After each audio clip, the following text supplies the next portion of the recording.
Hey guys, it's Chris back with another watch video, and today I am going to be filling my Casio G-Shock with oil.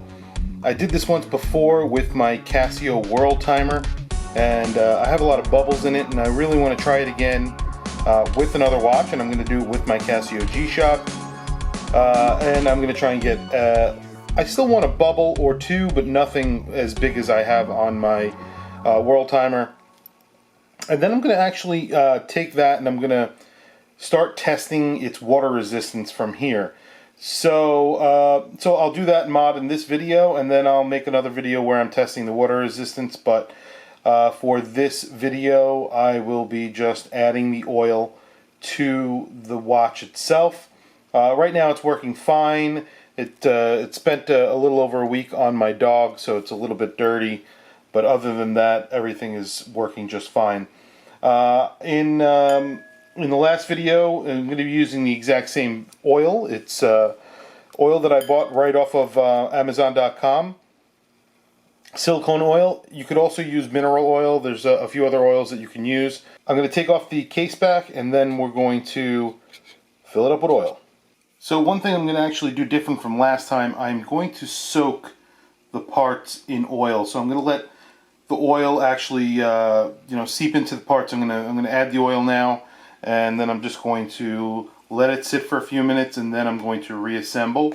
So I'm going to fill up the case, obviously, but I'm just going to make sure there's no bubbles. All the bubbles come out.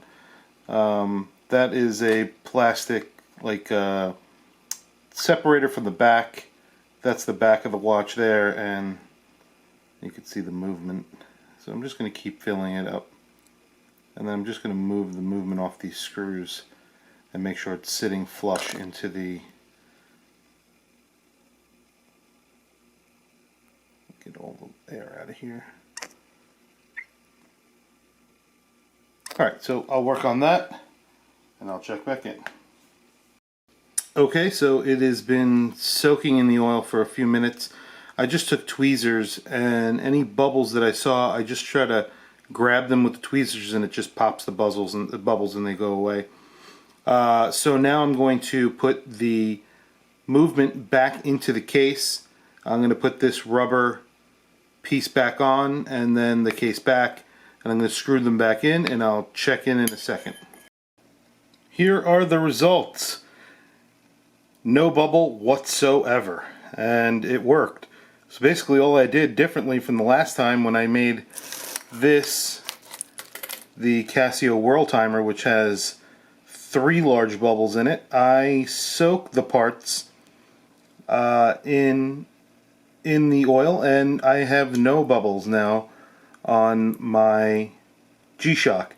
I basically just washed this with soap and water to get some of the oil off the outside, because it's actually very messy when you do this, because you're soaking the entire case in oil, and it's pretty gross because it gets completely saturated with the oil. But I did get a better result, or it depends. I mean, if you like the bubble, I like the bubble, and I also like it where it's not showing the bubble, so you wouldn't even know this was a liquid-filled case right here. You can't really tell. I don't know if there's any bubbles that will sort of rise up from within the movement or anywhere else, but there right now it doesn't look like that's happening, and it's been a few minutes, so yeah, it's back together.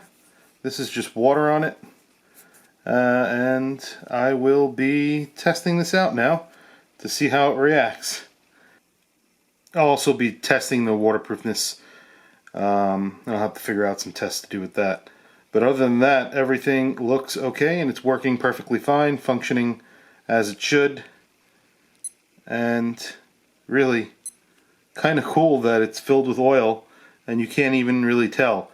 It's actually physically heavier, I guess, obviously, because it's liquid filled now. Anyway, if you like this video, please like, subscribe, hit the bell icon. It's really appreciated and very helpful. Thank you very much.